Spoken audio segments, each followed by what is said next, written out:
दलैगुड़ा आश्रम विद्यालय वार्षिक उत्सव पालन। नवरंगपुर जिला पापड़ाहांडी ब्लॉक दलैगुड़ा आश्रम विद्यालय वार्षिक उत्सव पालन हो जाइछे। ए उत्सव में मुख्य अतिथि भाव एमपी ब्लॉक प्रतिनिधि हरि पाणिग्राही उपस्थित रहिथिबा बेले सम्मानित अतिथि भाव जिला मंगल अधिकारी पालका रवींद्र मान, ब्लॉक उपाध्यक्ष सुशांत बेहेरा, उपमंगल अधिकारी भरत चंद्र साहू, निवेदिता बिस्वाल, ब्लॉक मंगल संप्रसारण अधिकारी देवव्रत परिड़ा, प्रधान शिक्षयित्री पुष्पांजलि बेहेरा जोग देथिले। प्रथमे छात्र छात्री माने अतिथि माननकु स्वागत स्लोगान दे अतिथि को फलतोड़ा उपढौकन दे उत्साहित करथिले।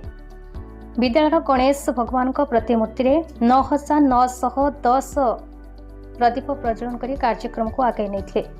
प्रारंभ में प्रधान शिक्षक सुरेंद्र नायक प्रारंभिक भाषण देवा सह वार्षिक जीओआर करथिले।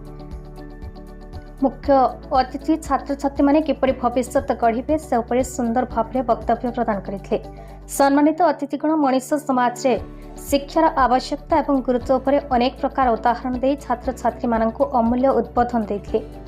आश्रम विद्यालय शिक्षयित्री गीतालमणि खाड़ांका, ममता पाढ़ी, रश्मिता पटन, टनायक शिक्षक नवीन नायक, एएनएम कल्पना नायक, मेट्रन दीदी सुजाता शतपथी सहयोग करथिले।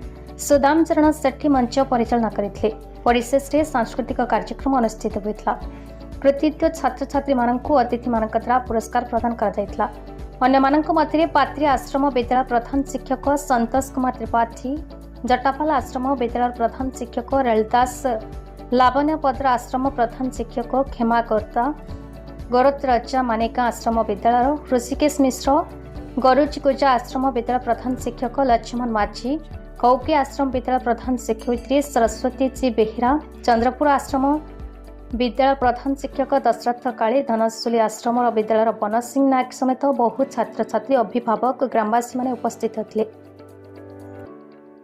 नवरंगपुर जिलार मुरली विश्विंक रिपोर्ट, भारत न्यूज।